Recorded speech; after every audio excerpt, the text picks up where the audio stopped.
الله أكبر. لا إله إلا الله. الله أكبر. الله أكبر ولله الحمد. الله أكبر. الله أكبر. الله أكبر. لا إله إلا الله. الله أكبر. الله أكبر ولله الحمد. السلام علیکم ورحمۃ اللہ وبرکاتہ. نحمده ونصلی علی رسولہ الکریم. اما بعد فاعوذ باللہ من الشیطان الرجیم. بسم اللہ الرحمن الرحیم. رب اشرح لی صدری ویسر لی امری واحلل عقدۃ من لسانی یفقهوا قولی. لو أنزلنا هذا القرآن على جبل لرأيته خاشعا متصدعا من خشية الله وتلك الأمثال نضربها للناس لعلهم يتفكرون.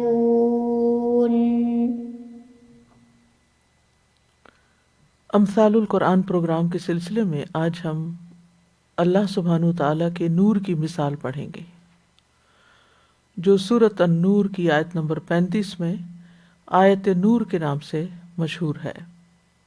ارشاد باری تعالیٰ ہے: اللہ نور السماوات والأرض مثل نوره كمشكاة فيها مصباح المصباح في زجاجة الزجاجة كأنها كوكب دري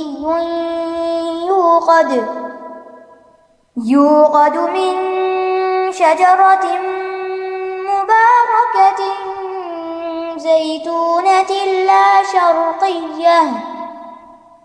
لا شرقية ولا غربية يكاد زيتها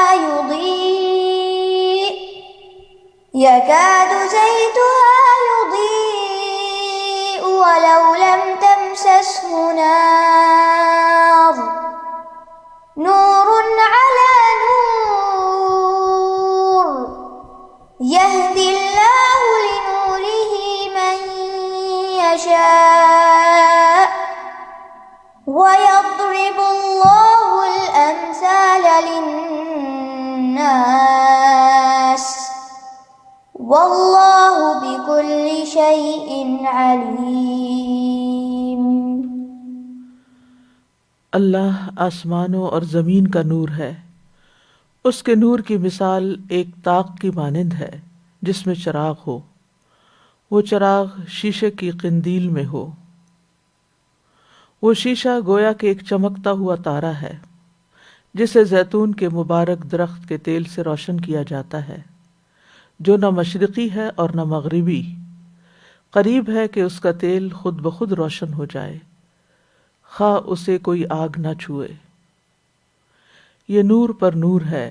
اللہ جسے چاہتا ہے اپنے نور کی طرف رہنمائی کرتا ہے، اور اللہ لوگوں کے لیے مثالیں بیان کرتا ہے، اور اللہ ہر چیز کو خوب جاننے والا ہے.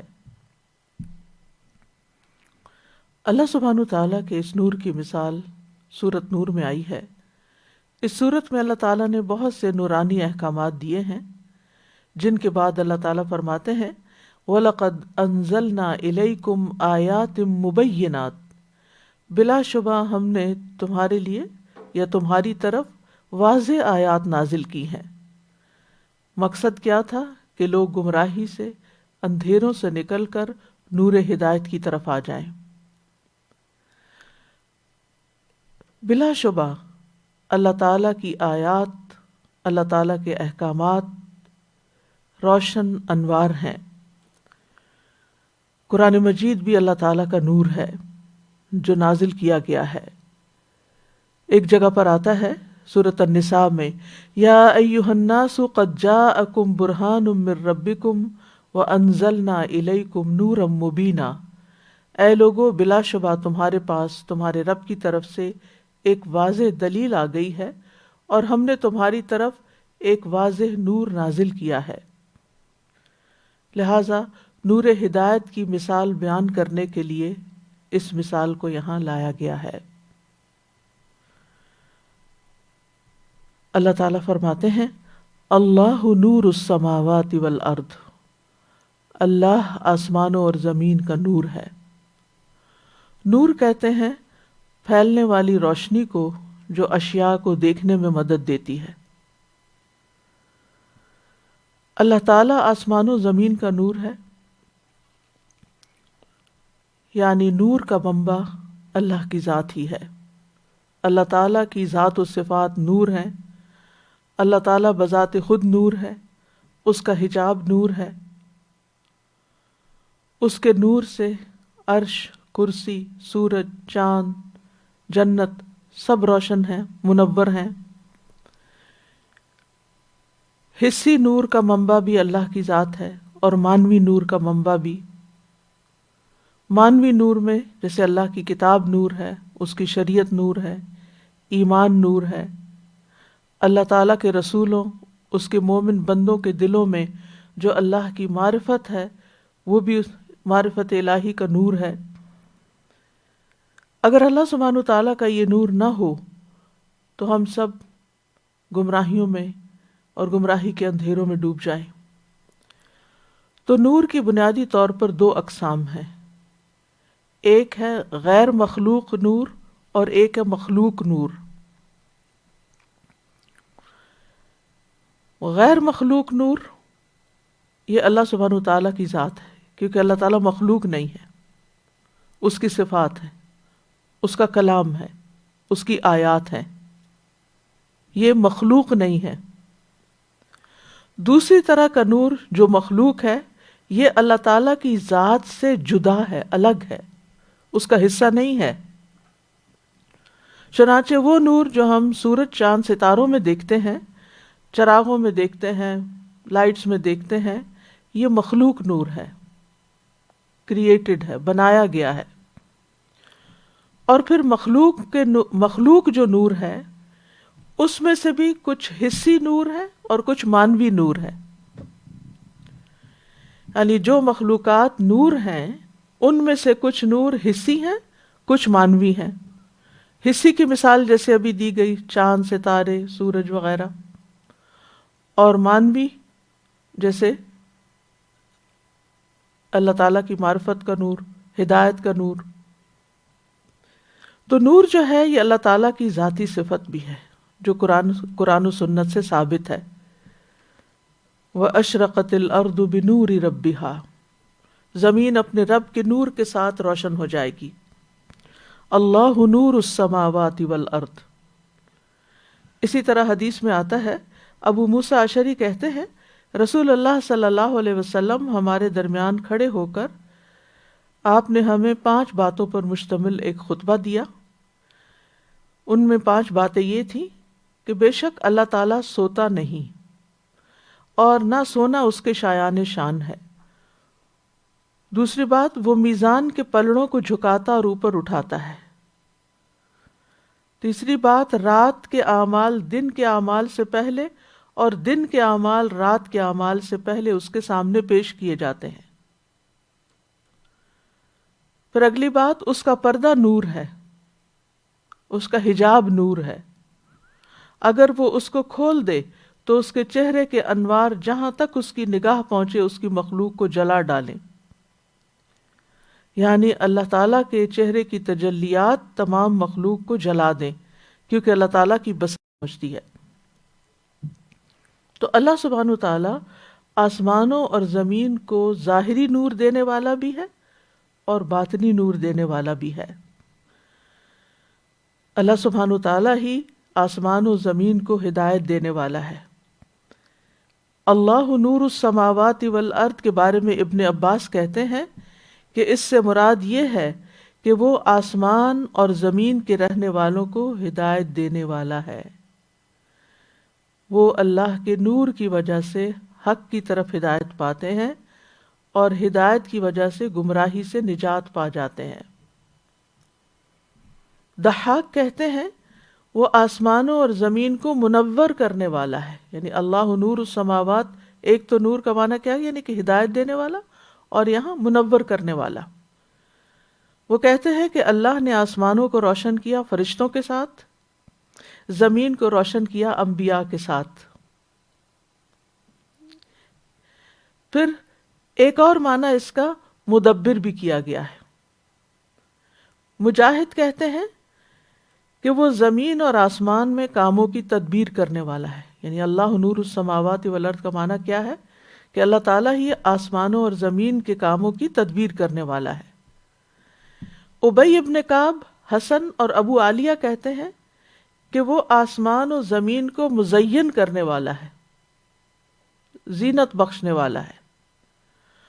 اس نے آسمانوں کو سورج، چاند اور ستاروں کے ساتھ زینت بخشی ہے، اور زمین کو انبیاء، علماء اور مومنین کے ساتھ زینت بخشی ہے۔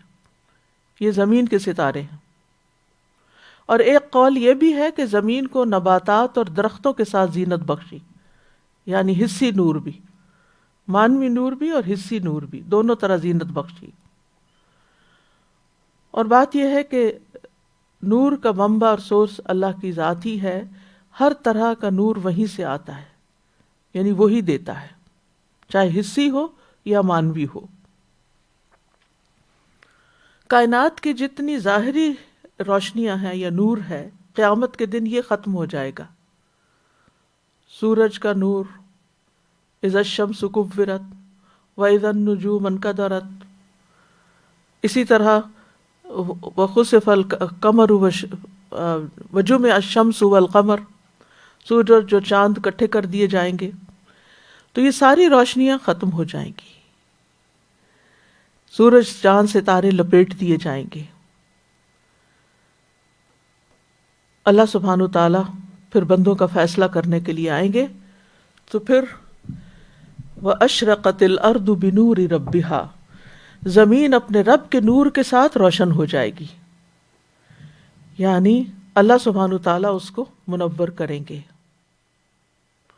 اس کی حقیقت کیا ہے، کیسے ہوگا، یہ اللہ تعالیٰ ہی بہتر جانتا ہے، لیکن یہ جو ظاہری حسی روشنیاں اور نور دنیا میں دیا گیا ہے، قیامت کے دن یہ نہیں ہوگا۔ اور یہاں یہ بات یاد رہے کہ اللہ تعالیٰ کے اس فرمان کا معنی غلط طور پر نہ لیا جائے کہ اللہ آسمان و زمین کا نور ہے، یعنی نعوذ باللہ یہ جہاں سے بھی روشنی ہمیں نظر آ رہی ہے، مل رہی ہے، یہ اللہ تعالیٰ کا حصہ ہے۔ ایسا نہیں ہے، یہ اللہ کا جز نہیں ہے، اللہ کی تخلیق ہے، کیونکہ لیس کمثلہ شیء، اس جیسی کوئی بھی چیز نہیں۔ یعنی اگر ہم کہیں اللہ نور ہے، جو کہ اس کا نام بھی ہے، صفت بھی ہے، تو اور یہ بھی نور ہے، تو یہ نور شاید اس نور کا کچھ حصہ، ایسا نہیں ہے۔ اللہ تعالیٰ کا ذاتی نور حجاب کے پیچھے ہے، ٹھیک ہے، لیس کمثلہ شیء۔ اللہ سبحانہ تعالیٰ آسمان و زمین کو روشن کرنے والا ہے، گائیڈ کرنے والا ہے، ہدایت دینے والا ہے، کس چیز نے کیا کام کرنا ہے، ہر چیز کو اس نے ہدایت دی ہے۔ جس بھی چیز کو تخلیق کیا اسے اس کا مقصد بتایا ہے، انسان کو بھی تخلیق کیا، اسے بھی اس کی زندگی کا مقصد بتایا ہے، اس کو بھی ہدایت دی ہے۔ تو مثل نورہ کمشکات، اس کے نور کی مثال مشکات کی طرح ہے، نیش کی طرح ہے۔ نور ہی میں جو ہی کی ضمیر ہے، اس کے بارے میں دو اقوال ہیں۔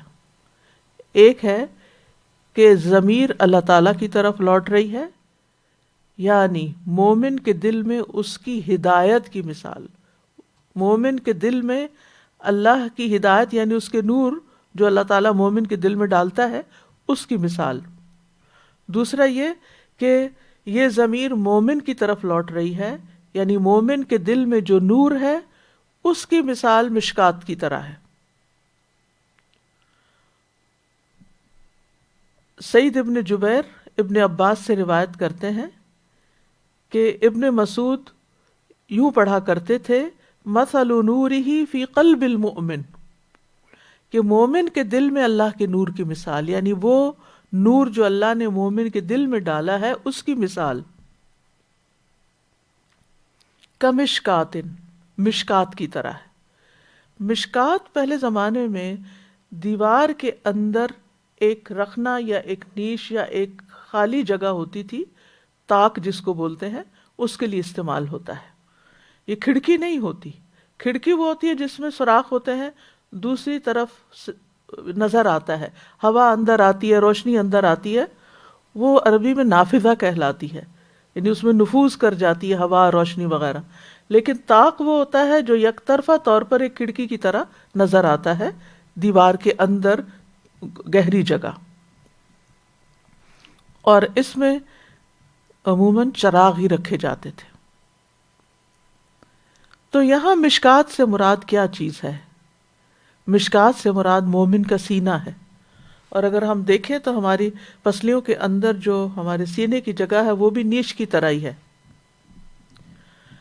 تو مومن کا سینہ مشکات کی طرح ایمان کے نور کی حفاظت کرتا ہے، یعنی وہ نیش جو ہے اس کا مقصد کیا ہے کہ جو چراغ ہے وہ ہر طرح کی ہوا سے اور ہر قسم کی جو یعنی ڈسٹریکشن ہے اس سے بچ کے اس خاص جگہ کے اندر ہو تاکہ وہ پوری طرح اپنی روشنی دے سکے۔ اب بھی آپ دیکھیں کہ یہ کانسیپٹ موجود ہے کہ جیسے لائٹ بلبز لگائے جاتے ہیں یا ٹیوب لائٹس لگائی جاتی ہیں تو ان کے ساتھ ریفلیکٹرز ہوتے ہیں، یا وہ خاص چیز کے اندر کیپ سا ہوتا ہے جو کیس جو ان کا ہوتا ہے اس کے اندر ہوتے ہیں۔ تو یہ ہمارا جو سینہ ہے یہ بھی ایک کیس کی طرح ہے، جیسے دیوار میں ایک کیس ہوتا ہے، نیش ہوتا ہے جس کے اندر چراغ رکھا جاتا ہے اور وہ حفاظت کے لیے ہوتا ہے،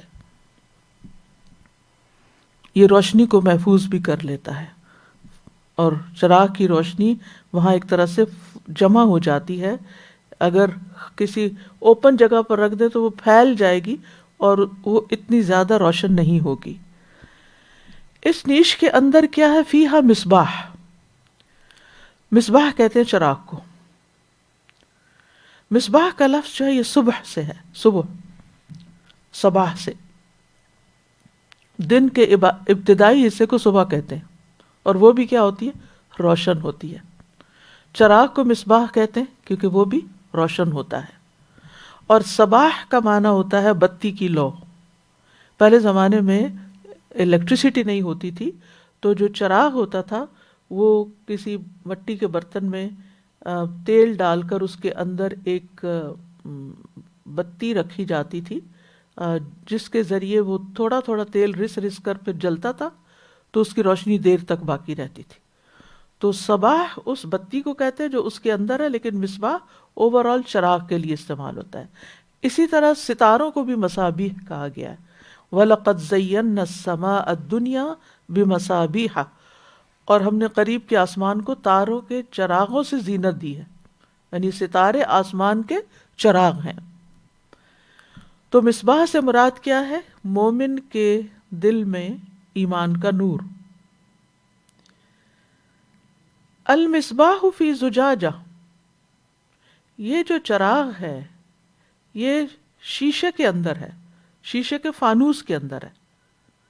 زجاجہ جو ہے فانوس کے لیے استعمال ہوا ہے، یعنی المصباح فی زجاجہ، یا جسے قندیل بھی کہا جاتا ہے۔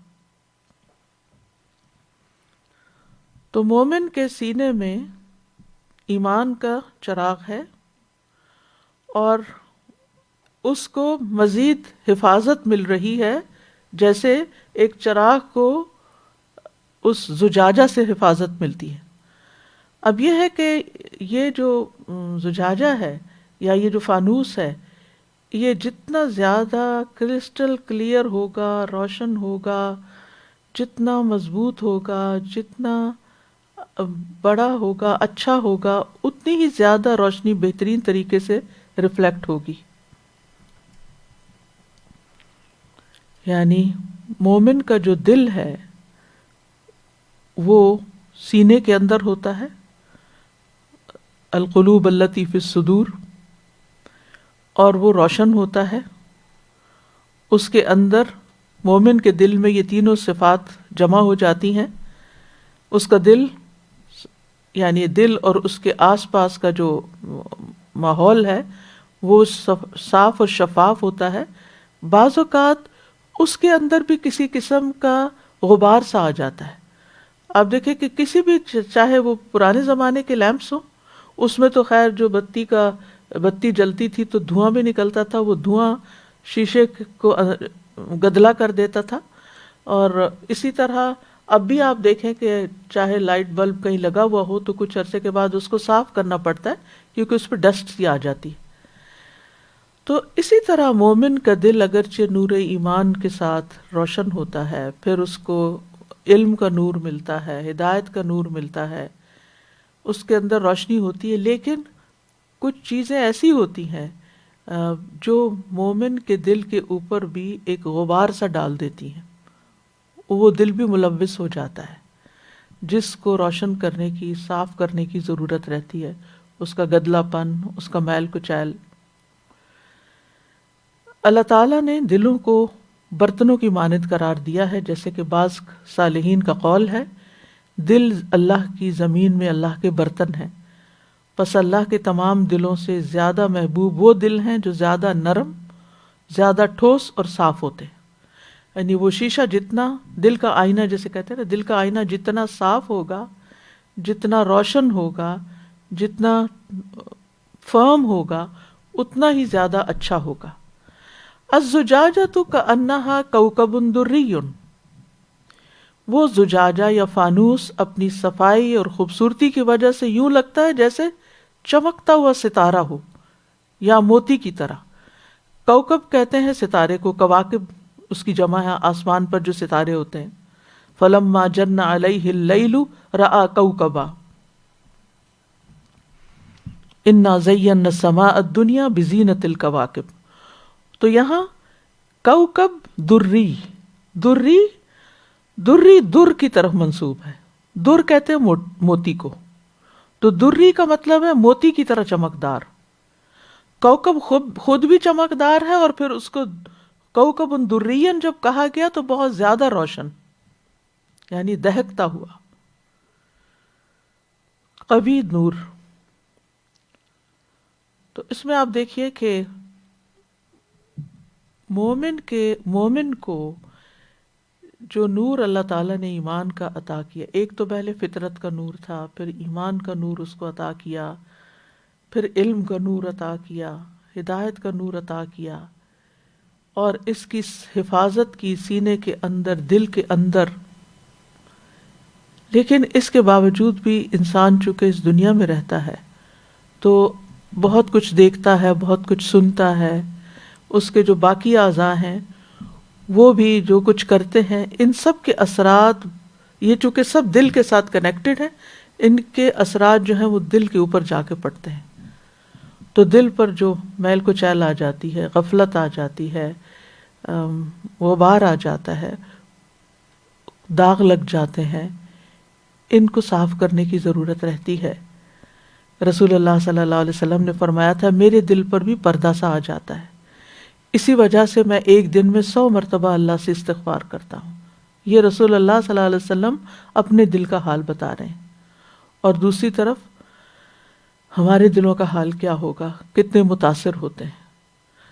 اگر آپ نے بچپن میں دیکھا ہو کہ جب بیک ہوم گھروں کے اندر بجلی ہوتی تھی، بعض اوقات آتی جاتی تھی، تو الٹرنیٹ روشنی کے لیے چراغ رکھے ہوتے تھے. تو ان چراغوں کو، جو لالٹین ہوتی ہے یا چراغ، وہ لیمپ ہوتا ہے لمبا جس کو بولتے ہیں، ان کو باقاعدہ ان کے شیشے کو صاف کیا جاتا تھا ویٹ کلوتھ سے یا کسی بھی چیز سے اندر سے اچھی طرح، اور ڈیلی بیسس پر ان کی صفائی کا ایک سلسلہ چلتا تھا. تو بالکل اسی طرح مومن کے دل کو بھی مسلسل صفائی کی ضرورت رہتی. کچھ میل کچیل تو استغفار سے دھل جاتی ہے، کچھ داغ ذرا زیادہ پکے ہوتے ہیں، تو آپ دیکھیے جب کپڑے کے اوپر کوئی داغ لگتا ہے تو اس کو آپ گرم پانی سے دھوتے ہیں، صابن سے دھوتے ہیں، بعض داغ صابن سے بھی نہیں دھلتے تو آپ ان کو کلورین لگاتے ہیں یا کوئی اور ڈٹرجنٹ ایسا لگاتے ہیں ہارڈ قسم کا جس سے وہ صاف ہوتے ہیں.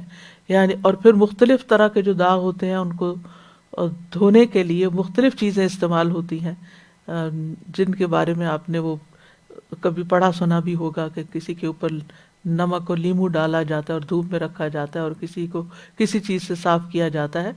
تو ہمارے دل کے اوپر بھی جو غفلت کے پردے ہوتے ہیں، کسی کو صحبت صالح روشن کرتی ہے، صاف کرتی ہے، کسی کو قرآن کی تلاوت صاف کرتی ہے، کسی کو کوئی اور چیز. تو بہرحال اب یہاں پر یہ ہے کہ یہ چراغ جو ہے اس کو تیل چاہیے، تو وہ تیل کیا ہے؟ یوقد من شجرۃ مبارکۃ زیتونۃ. یوقد، ایقاد کا پہلے بھی ہم معنی پڑھ چکے ہیں، یعنی آگ جلانے کے لیے استعمال ہوتا ہے. مراد یہ ہے کہ اس چراغ کو دہکایا جاتا ہے، روشن کیا جاتا ہے. اوقدہ کا معنی ہوتا ہے آگ روشن کرنا، وقود کہتے ہیں ایندھن کی لکڑیوں کو.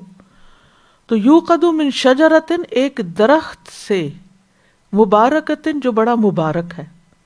اور مبارک کا معنی جس کے اندر بہت ساری بلائیاں، یعنی اس درخت کا کوئی حصہ ایسا نہیں کہ جس سے کوئی نہ کوئی فائدہ نہ اٹھایا جائے، چاہے اس کے پتے ہوں، چاہے اس کی شاخیں ہوں، چاہے اس کی جڑیں ہوں، چاہے اس کا پھل ہو، چاہے اس کے اندر سے نکلا ہوا تیل ہو. یعنی مبارک وہ چیز ہوتی ہے جس میں وافر مقدار میں خیر ہوتی ہے. تو اس درخت سے وہ تیل لیا جاتا ہے جس میں خیر ہی خیر ہے.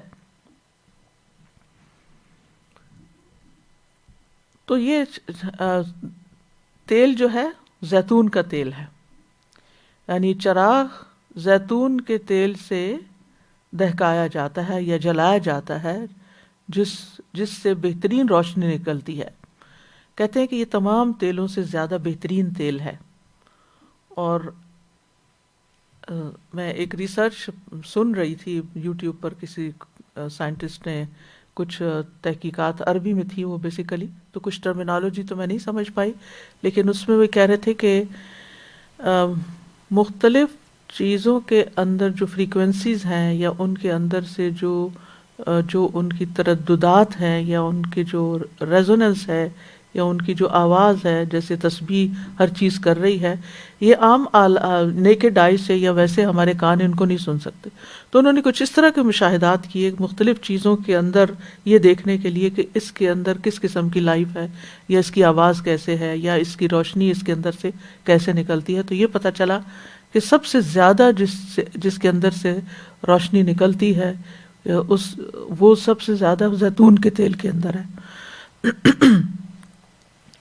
تو بہرحال اور پھر بہت سے فائدے بتائے گئے تھے کہ 100 بیماریوں کا علاج ہے، یعنی 100 سے زائد بیماریاں زیتون کے تیل سے یا زیتون کو کسی شکل میں کھانے سے ان کو شفا ملتی ہے، کیونکہ اللہ تعالیٰ نے اس کو مبارک کہا ہے.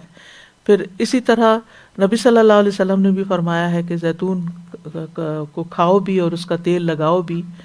اور خاص طور پر جو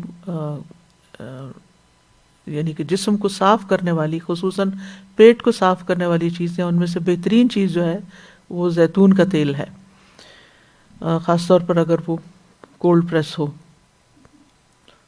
یعنی براہ راست ہی لے لیا جائے. تو یہ شجرۃ مبارکہ ہے جس سے یہ چراغ روشن ہوتا ہے. لا شرقیۃ ولا غربیہ، اس درخت کی مزید صفات یہ ہیں کہ یہ وہ درخت نہیں جس پر صرف سورج نکلتے وقت روشنی پڑتی ہے، دھوپ پڑتی ہے، یا وہ نہیں غربیہ کہ جس پر سورج غروب ہو رہا ہو تو لائٹ آتی ہے. یہ وہ درخت ہے جس کو سارا دن روشنی ملتی ہے سورج کی، کوئی چیز اس کے لیے رکاوٹ نہیں ہے، ہر طرف سے اس پر روشنی پڑ رہی ہے. اور اس وجہ سے یہ زیادہ بہترین پھل لاتا ہے. یعنی ایک عام درخت ہے جو نارمل ہے، لیکن یہ تیل جس درخت سے حاصل کیا گیا اس درخت پر مسلسل سورج کی روشنی یا نور پڑتا رہتا ہے، اور اس سے پھر جو تیل نکلتا ہے اس کے اندر سے اور زیادہ روشنی حاصل ہوتی ہے. اور کہتے ہیں کہ یہ وہ درخت ہیں جو بلند علاقوں میں ہوتے ہیں، یعنی اونچی جگہوں پر، کیونکہ اس میں روشنی زیادہ بہتر طور پر ملتی ہے. یعنی لا شرقیہ ولا غربیہ، نہ کسی ایک سائڈ پہ نہ دوسرے پہ، بلکہ اونچے مقام پر. تو روشنی کا مواد بھی عمدہ ہے، جگہ بھی عمدہ ہے. تو مومن کا معاملہ بھی یہ ہے. اب یہ نور کے لیے، ایک بہترین نور کے لیے جتنے اسباب ہیں وہ سارے اس نیش کے اندر جمع کر دیے گئے ہیں. یعنی اس کو محفوظ بھی رکھا گیا ہے، اس کو غذا بھی بہترین مل رہی ہے، اس کا ماحول بھی بہت اچھا ہے جو اس کے آس پاس شیشہ ہے، اور اس کے اندر جو بتی ہے وہ بھی. یعنی جتنی بھی روشنی کے اسباب ہو سکتے ہیں بہترین روشنی حاصل کرنے کے، ایک لیمپ سے، ایک چراغ سے، وہ سارے یہاں پر جمع ہیں. مومن کا بھی یہی معاملہ ہے. ایک مومن وہ ہوتا ہے جو صرف ایمان لاتا ہے، لا الہ الا اللہ پڑھتا ہے، اور لا الہ الا اللہ کا اپنا ایک نور ہے. پھر وہ مومن ہوتا ہے کہ جو علم حاصل کرتا ہے، اس کا اپنا ایک نور ہوتا ہے، وہ نور علی نور ہو گیا. پھر مزید کیا ہوتا ہے کہ انسان صحبت صالح اس کو مل جاتی ہے، جس سے وہ اپنے نور کے علاوہ باہر سے، اپنے ماحول سے پھر مزید روشنی لیتا ہے. پھر اس کو معرفت الہی حاصل ہوتی ہے، پھر اس کا اللہ تعالیٰ کے ساتھ ایک تعلق ہوتا ہے، اس کا کتاب الہی کے ساتھ مسلسل تعلق ہوتا ہے. تو پھر نور پر نور جمع ہو جاتا ہے. یکاد زیتھا یضیء ولو لم تمسسہ نار، قریب ہے کہ اس کا تیل جو ہے وہ خود ہی بھڑک اٹھے اگرچہ اس کو آگ نہ بھی چھوئے. یعنی زیتون کے تیل کے اندر اپنی ہی ایک روشنی ہے، اگر اس کو نہ بھی آگ کے ساتھ ٹچ کیا جائے، یا اس کے اندر وہ چراغ کی بتی نہ بھی ڈالی جائے اور اس پہ آگ نہ بھی لگائی جائے، تو بذات خود اس تیل کے اندر بھی روشنی موجود ہے. اور اس وقت اس کا کیا حال ہوگا جب اس کو آگ سے روشن کر دیا جائے. یعنی ایمان تو پہلے ہی ہے جیسے روغن زیتون ہے، لیکن علم اور ہدایت کا نور آگ کی طرح ہے جو اس اندر کے ایمان کے ساتھ ملتا ہے تو وہ روشنی ہر طرف پھیل جاتی ہے. نور علی نور، یعنی ہدایت کا نور، ایمان کا نور، قرآن کا نور، روشنی پر روشنی. پھر یوں بھی کہا گیا کہ فطرت کا نور جو اللہ تعالیٰ نے ہر ایک کے اندر اپنی پہچان کے لیے جب عہد الست لیا تھا اس وقت وہ ڈال دیا تھا وہ نور. پھر جب دنیا میں آئے اور انبیاء کی تعلیم ملی، ان کی دعوت نصیب ہوئی تو نور ایمان حاصل ہو گیا. پھر ان کی تعلیمات سے فائدہ اٹھایا، اور پھر جنہوں نے زیادہ محنت کی، غور و فکر کیا، معرفت حاصل کی، اسی اعتبار سے ان کا نور بڑھتا چلا گیا. اور جتنا جس کے پاس یہ وسائل زیادہ ہوں گے اس کا نور اتنا ہی زیادہ ہوگا. یعنی جب یہ ساری چیزیں جمع ہو جاتی ہیں اور دل روشن ہو جاتا ہے تو پھر انسان کو صحیح معنوں میں نفس مطمئنہ نصیب ہوتا ہے. اور پھر یہ نور صرف اپنے تک نہیں رہتا، یہ نور دوسروں تک منتقل ہونے لگتا ہے. یعنی انسان چاہے تعلیم کے ذریعے کرے، چاہے حکمت والی باتوں کے ذریعے کرے، چاہے وہ اس صحبت کے ساتھ دوسروں کو فائدہ پہنچائے کہ جس میں انسان جب ایک مومن دوسرے مومن سے ملتا ہے تو وہ جو محبت ہوتی ہے ان کے درمیان اور جو آپس کی دل کی صفائی ہوتی ہے تو وہ ایک نور اس کا اور ایک نور اس کا، یعنی دو ملنے والوں کا، وہ مل کے جو پھر خیر کے کام ان سے پھوٹتے ہیں تو پھر اس سے دنیا روشن ہوتی ہے، ان سے پورا ماحول روشن ہو جاتا ہے. تو ایمان کے نور کی وجہ سے انسان پر حکمت کے دروازے بھی کھلنے لگتے ہیں. بعض سلف صالحین نے اس آیت کے بارے میں کہا کہ اس سے مراد وہ مومن ہے جو حکمت پر مبنی بات کرتا ہے، اگرچہ اس نے اس کے بارے میں کوئی حدیث نہ بھی سنی ہو، پھر بھی اس کے اندر کی جو خیر ہے وہ ایک نور کی شکل میں دوسروں کو روشنی دیتی. بعض اوقات کہتے ہیں نا کہ میرے دل میں کچھ سوال تھے، میرے دل میں کچھ کنفیوژن تھی، اور میں نے فلاں کی یہ بس ایک ہی بات سنی تو میری ساری جو کنفیوژنز تھی وہ دور ہو گئی. تو یہ کیا تھا؟ یہ وہ نور پڑا اس کا کہ جس کی وجہ سے وہ اندھیرے جو اندر کنفیوژن کے تھے وہ دور ہو گئے. وہ کہتے ہیں جب وہ اس کے بارے میں کوئی حدیث یا آیت سن لیتا ہے تو یہ نور پر نور ہو جاتا ہے، یعنی مومن کا کہ اندر جو حکمت کی باتیں ہوتی ہیں وہ تو اپنی جگہ، لیکن اس کی اپنی فہم و فراست، اس کی سمجھ بوجھ، اس کی جو عقل ہے، یہ سارے ایک طرح سے نور ہے نا. تو اس میں جب علم ہدایت وحیین یعنی قرآن و سنت کی وحی جو ہے اس کا نور شامل ہوتا ہے تو یہ نور علی نور ہو جاتا ہے. یعنی دل میں موجود ایمان کا نور قرآن کے نور کے مطابق ہو گیا. اسی طرح ابی کہتے ہیں کہ مومن 5 طرح کے نور میں چلتا ہے. اس کا قول نور ہے، اس کا عمل نور ہے، اس کا گھر میں داخل ہونا نور ہے، اس کا گھر سے نکلنا نور ہے، اور قیامت کے دن اس کا لوٹنا نور کی طرف ہوگا. اور ویسے بھی آپ دیکھیں کہ جو چیز دل کے اندر ہوتی ہے وہ انسان کے سارے اعضاء پر اثر کرتی ہے نا. اگر دل روشن ہوگا تو ہر عضو روشن ہوگا، اسی کے مطابق پھر انسان اچھے عمل بھی کرے گا، ہاتھوں سے بھی اچھے کام کرے گا، زبان سے بھی اچھی بات بولے گا، پاؤں سے وہ اچھے کاموں کے لیے چلے گا، اپنی طاقت اچھے کاموں میں استعمال کرے گا، اور پھر اسی نور کے اندر وہ دنیا میں رہتا ہے تاکہ اس کی موت آ جاتی ہے. اور جب اس کی موت آتی ہے تو اس کی قبر بھی نور ہی نور ہوتی ہے، اس میں بھی اندھیرا نہیں ہوتا، وہ بھی روشن ہوتی ہے. اور پھر جب وہ قیامت کے دن اٹھتا ہے تو اس کا نور اس کے ساتھ ہوتا ہے، اور پھر ہر جگہ پر اس کا نور اس کے ساتھ رہتا ہے. اور جنت تک پہنچتے ہوئے یہاں تک کہ یعنی پل صراط بھی اندھیری جگہ ہے نا، تو وہاں سے بھی اس کی روشنی اپنی ساتھ ہوتی ہے حتیٰ کہ وہ جنت میں داخل ہو جاتا ہے جو کہ نور کی جگہ ہے جہاں اس کے نور کی تکمیل ہو جاتی ہے. یہد اللہ لنورہ من یشاء، اللہ اپنے نور کی طرف اسی کی رہنمائی کرتا ہے جس کو وہ چاہتا ہے. کیا یعنی جس کے بارے میں وہ جانتا ہے کہ اس شخص کے اندر خیر ہے، یہ طیب و طاہر ہے، اس کا نور مزید بڑھے گا، تو اس کو اپنے نور کی طرف رہنمائی کر دیتا ہے، یعنی اپنی معرفت دے دیتا ہے، اپنے دین کا علم دے دیتا ہے. وَيَضْرِبُ اللَّهُ الْأَمْثَالَ لِلنَّاسِ، اور اللہ لوگوں کے لیے مثالیں بیان کرتا ہے تاکہ وہ اس سے عقل فہم حاصل کریں. اور یہ اللہ تعالیٰ کا بندوں پر بہت بڑا احسان ہے، کیونکہ ان مثالوں کے ذریعے بات واضح ہو جاتی ہے، حق باطل سے واضح ہو جاتا ہے، اور جو چیزیں ایک صرف کانسیپٹ ہوتی ہیں وہ ایک فزیکل فارم میں ہمارے سامنے آ کر ہمیں زیادہ بہتر طور پر بات سمجھا دیتی ہیں.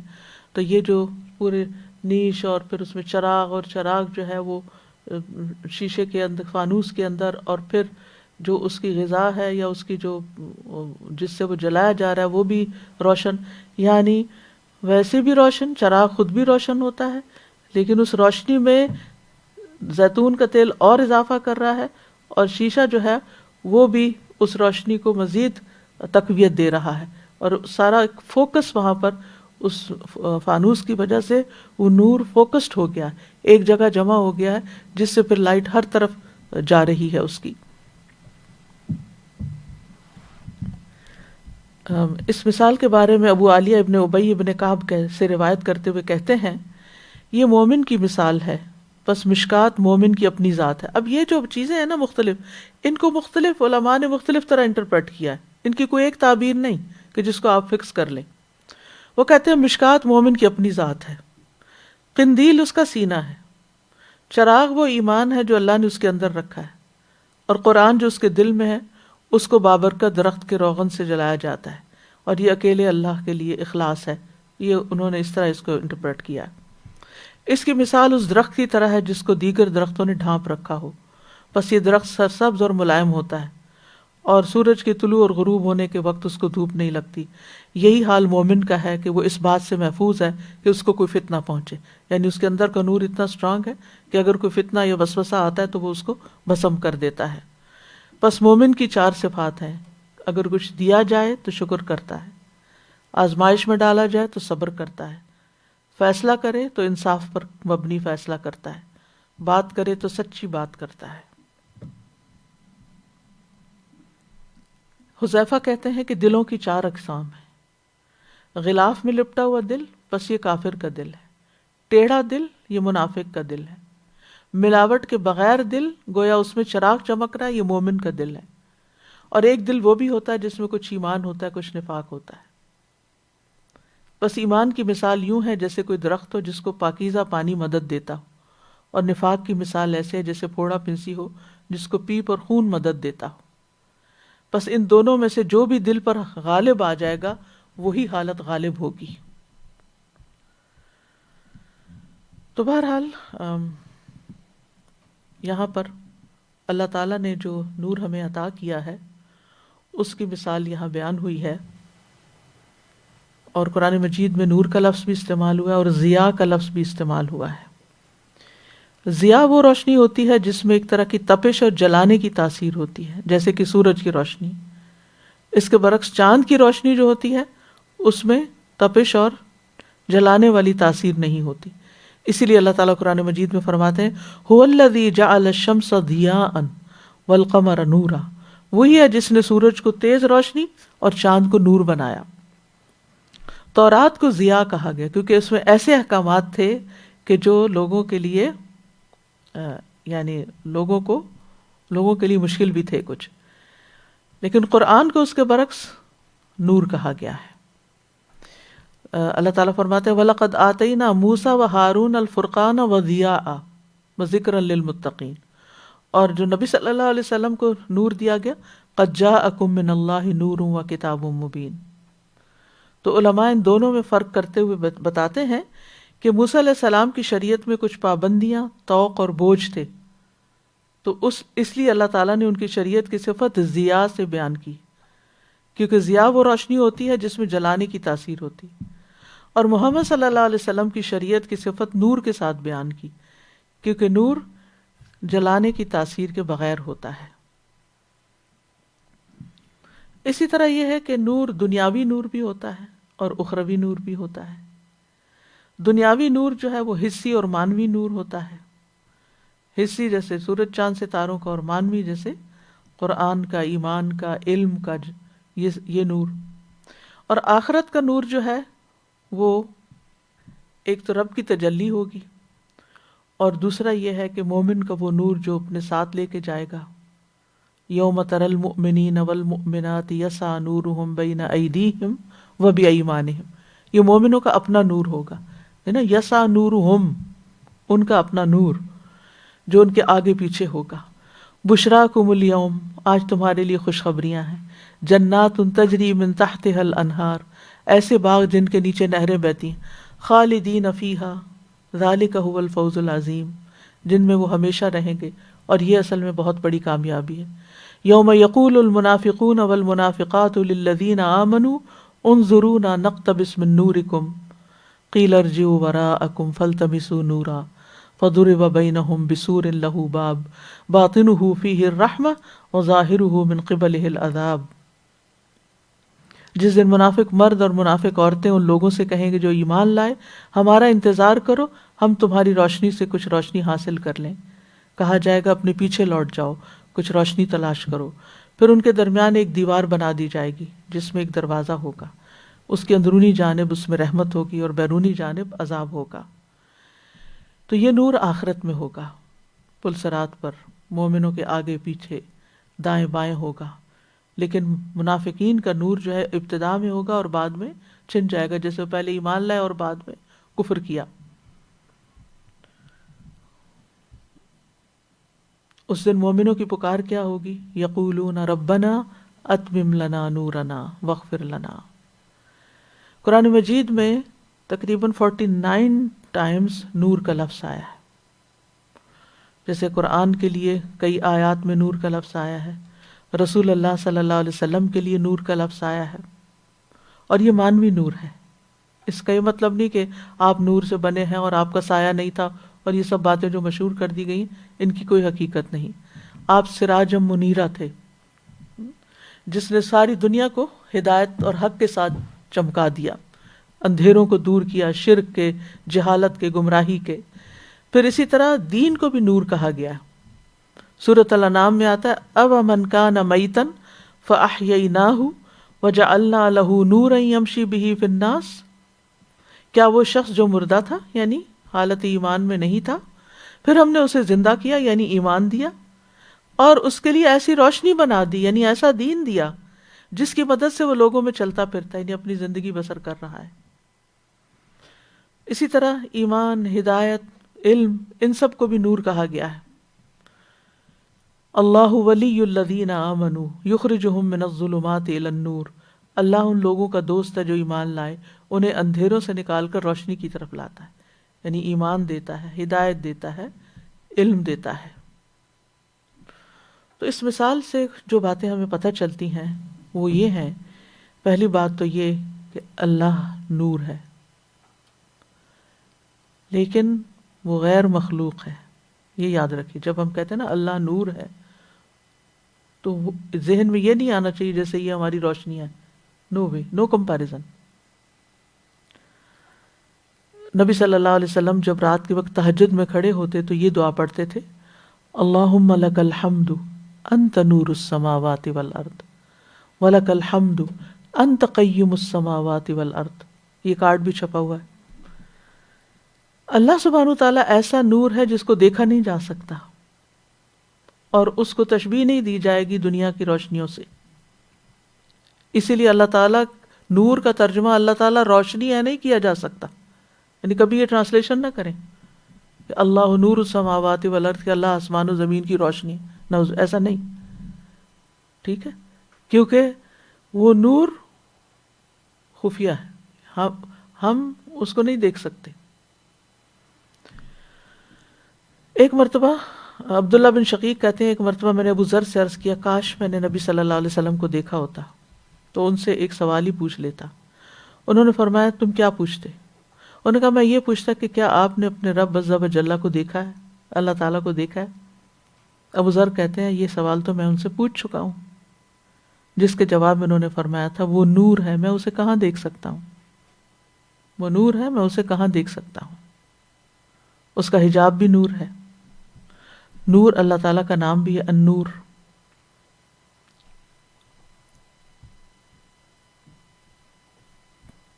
وہ قصیدہ نونیہ میں ابن القیم کہتے ہیں وَالنُّورُ مِنْ أَسْمَائِهِ أَيْضًا وَمِنْ أَوْصَافِهِ سُبْحَانَ ذِي الْبُرْهَانِ، نور اللہ کے ناموں میں سے ایک نام ہے اور یہ اس کے اوصاف میں سے بھی ہے جو پاک ذات برہان والا ہے۔ قیامت کے دن اللہ کے نور سے زمین چمکے گی۔ وَأَشْرَقَتِ الْأَرْضُ بِنُورِ رَبِّهَا وَوُضِعَ الْكِتَابُ وَجِيءَ بِالنَّبِيِّينَ وَالشُّهَدَاءِ وَقُضِيَ بَيْنَهُم بِالْحَقِّ وَهُمْ لَا يُظْلَمُونَ۔ پھر اس آیت سے یہ بات بھی پتہ چلتی ہے کہ مومن کے لیے اللہ نے نور رکھا ہے، یعنی مومن کو اللہ تعالیٰ نور دیتا ہے۔ مومن کو دنیا میں بھی نور ملتا ہے اور آخرت میں بھی نور ملے گا۔ دنیا کا نور تو ایمان ہے، اسلام ہے، ہدایت ہے، قرآن ہے، نبی ہے، اور آخرت میں نور اس کے اعمال کا ہوگا جس کی وجہ سے سارا راستہ اس کے لیے روشن ہوگا جنت تک کا۔ اس کے برعکس جو غیر مومن ہے وہ دنیا اور آخرت میں اندھیروں میں ہے، جس کی مثال سورۃ النور کی آیت نمبر 40 میں آتی ہے، او کظلمات فی بحر لجی یغشاہ موج من فوقہ سحاب ظلمات بعضها فوق بعض اذا اخرج یدہ لم یکد یراها ومن لم یجعل اللہ لہ نورا فما لہ من نور۔ یا ان اندھیروں کی طرح جو نہایت گہرے سمندر میں ہو، جسے ایک موج ڈھانپ رہی ہو، جس کے اوپر ایک اور موج ہو۔ مومن کے لیے نور علی نور تھا، یہاں موج پر موج ہے، جس کے اوپر ایک بادل ہو، کئی اندھیرے ہوں جن میں سے بعض کے اوپر ہوں، جب وہ اپنا ہاتھ نکالے تو قریب نہیں کہ اسے دیکھ سکے۔ اور وہ شخص جس کے لیے اللہ کوئی نور نہ بنائے تو اس کے لیے کوئی نور نہیں۔ تو اللہ نور السماوات والارض مثل نورہ یعنی فی قلب المؤمن، وہ اس نے نور جو ہمیں عطا کیا ایمان کا، وہ غیر مومن کے پاس نہیں ہے، اس کے پاس دل میں اندھیرا ہے۔ اسی طرح منافق جو ہے ان کا نور بھی بجھ جائے گا۔ مثلهم كمثل الذي استوقد نارا فلما اضاءت ما حوله ذهب الله بنورهم وتركهم في ظلمات لا يبصرون ان کی مثال اس شخص کی مثال کی طرح ہے جس نے ایک آگ خوب بھڑکائی، تو جب اس نے اس کے ارد گرد کی چیزوں کو روشن کر دیا تو اللہ ان کے نور کو لے گیا. یعنی منافق کا نور اللہ تعالیٰ چھین لیتا ہے. نور بصیرت ہو، نور قلب ہو، نور ہدایت ہو، سب اللہ تعالیٰ لے لیتا ہے ان سے.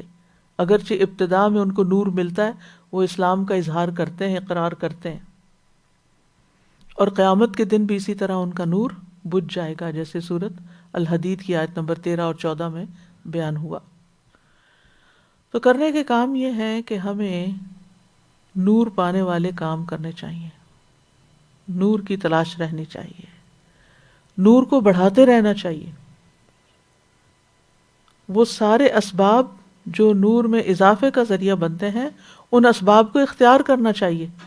یہ جو اللہ تعالیٰ نے مثال دی ہے نا چراغ کی، اور وہ پھر فانوس میں، اور پھر وہ ساری چیزیں، تو یہ جو نور ہے اس پر مزید نور کا اضافہ کرتی ہیں. یہ ساری چیزیں اس کی حفاظت کرتی ہیں، اس کو تیز کرتی ہیں، اس کو مزید یعنی اس کی جو وولٹیج ہے وہ بڑھا دیتی ہیں. تو اسی طرح اگر ہم ایسے کام کریں گے کہ جن سے ہمیں ہمارا نور بڑھے گا، تو یہ ہماری مسلسل کوشش رہنی چاہیے. پھر یہ کہ دل کے آئینے کو صاف کرتے رہنا چاہیے تاکہ وہاں پر کسی قسم کی کوئی غبار نہ ہو، کوئی میل کچیل نہ ہو. دلوں کو صاف رکھنا چاہیے، لوگوں کو معاف کر دینا چاہیے، دل کے داغ دھو دینے چاہیے، دلوں کو چمکاتے رہنا چاہیے قرآن کے نور سے، علم کے نور سے، اور یعنی ایسے اسباب اختیار کرنے چاہیے کہ جس سے ایمان میں اضافہ ہو، نور میں اضافہ ہو. یا ایھا الذین آمنوا اتقوا اللہ وآمنوا برسولہ یؤتکم کفلین من رحمتہ ویجعل لکم نورا تمشون بہ ویغفر لکم واللہ غفور رحیم. اے لوگو جو ایمان لائے ہو، اللہ سے ڈرو اور اس کے رسول پر ایمان لاؤ، وہ تمہیں اپنی رحمت سے دوہرا حصہ دے گا. یعنی ایمان تو لائے ہوئے ہو، پھر مزید کیا ایمان لاؤ، یعنی جو رسول کہتے ہیں اس بات پر عمل بھی کرو. ایک قول کا نور ہے، لا الہ الا اللہ کہہ دیا، اور ایک اس پر عمل کا نور ہے، تو یہ دوہری رحمت ہو گئی. وَيَجْعَلْ لَكُمْ نُورًا تَمْشُونَ بِهِ، پھر اللہ نور بصیرت دے دے گا، حکمت دے دے گا. پھر اللہ تعالیٰ زندگی کے مختلف مشکل مقامات پر صحیح فیصلوں کی توفیق عطا فرما دے گا. یؤتکم کفلین من رحمتہ ویجعل لکم نورا تمشون بہ، پھر کنفیوژنز ختم ہو جائیں گی، ابہام ایمبیگوٹیز ختم ہو جائیں گی، اور یہ روشن وحی کی پیروی کرنے سے ہی حاصل ہوگا. جیسے صحابہ کرام تھے، فالذین آمنوا بہ وعزروہ ونصروہ واتبعوا النور الذی انزل معہ اولئک ھم المفلحون. پھر اسی طرح وہ اعمال جس سے نور میں اضافہ ہوتا ہے، چھوٹے چھوٹے اعمال بھی، جیسے وضو جو ہے، یہ قیامت کے دن ہمارے وضو کے اعضاء کے چمکنے کا باعث بنے گا. یعنی نبی صلی اللہ علیہ وسلم اس سے اپنی امت کو پہچانیں گے. کرنے کو تو ایک چھوٹا سا کام ہے، لیکن یہ نور بڑھانے کا سبب ہے. پھر اسی طرح 5 نمازوں کی پابندی سے نور ملتا ہے. نبی صلی اللہ علیہ وسلم نے فرمایا جو شخص اس کی پابندی کرے گا نماز کی، تو یہ اس کے لیے قیامت کے دن روشنی، دلیل اور نجات کا سبب بن جائے گی، اور جو نہیں کرے گا اس کے لیے نہیں بنے گی. وہ قیامت کے دن قارون، فرعون، حامان اور ابی ابن خلف کے ساتھ ہوگا. پھر اسی طرح قرآن مجید کی تلاوت، اس کا فہم، اس کا تدبر، اس میں غور و فکر، اس کی تلاوت، یہ سب نور ہے، یہ نور میں اضافے کا سبب ہے. جتنی جتنی تلاوت زیادہ ہوگی، جتنا جتنا اس میں غور و فکر زیادہ ہوگا، اتنا اتنا نور بڑھتا چلا جائے گا. نبی صلی اللہ علیہ وسلم نے فرمایا تلاوت قرآن کو اپنے لیے لازم کر لو، کیونکہ یہ تمہارے لیے زمین پر نور کا سبب ہے اور آسمان میں تمہارے لیے ذخیرہ ہے. پھر مخصوص صورتوں کی تلاوت، جیسے سورۃ الکہف جو ہے، نبی صلی اللہ علیہ وسلم نے فرمایا جس نے سورۃ الکہف کی تلاوت کی جس طرح وہ نازل ہوئی، تو یہ پڑھنے والے کے لیے قیامت کے دن اس کی اقامت گاہ سے مکہ تک نور کا سبب بنے گی. پھر اسی طرح انصاف کرنے والے نور کے ممبروں پر ہوں گے، جو اپنے گھر والوں میں، اپنے رعایا میں عدل و انصاف کریں گے، یعنی ہر ایک کی جگہ، ہر ایک کو اس کے اپنے مقام پر رکھیں گے۔ پھر اسی طرح صبر کو ضیاء کہا گیا، وَالصَّبْرُ ضِیَاءٌ، صدقے کو نور کہا گیا، وَالصَّدَقَةُ نُورٌ۔ یہ سیدھا سیدھا کام میں اس لیے بتا رہی ہوں کہ یہ کرنے سے انسان کے نور میں اضافہ ہوتا ہے۔ پھر اللہ کے راستے میں بوڑھا ہونے سے نور ملتا ہے، یعنی اپنی زندگی فی سبیل اللہ گزارنا، اللہ کے راستے میں کام کرتے کرتے اگر بڑھاپا آ جائے تو یہ بھی قیامت کے دن اس کے لیے نور کا باعث ہوگا۔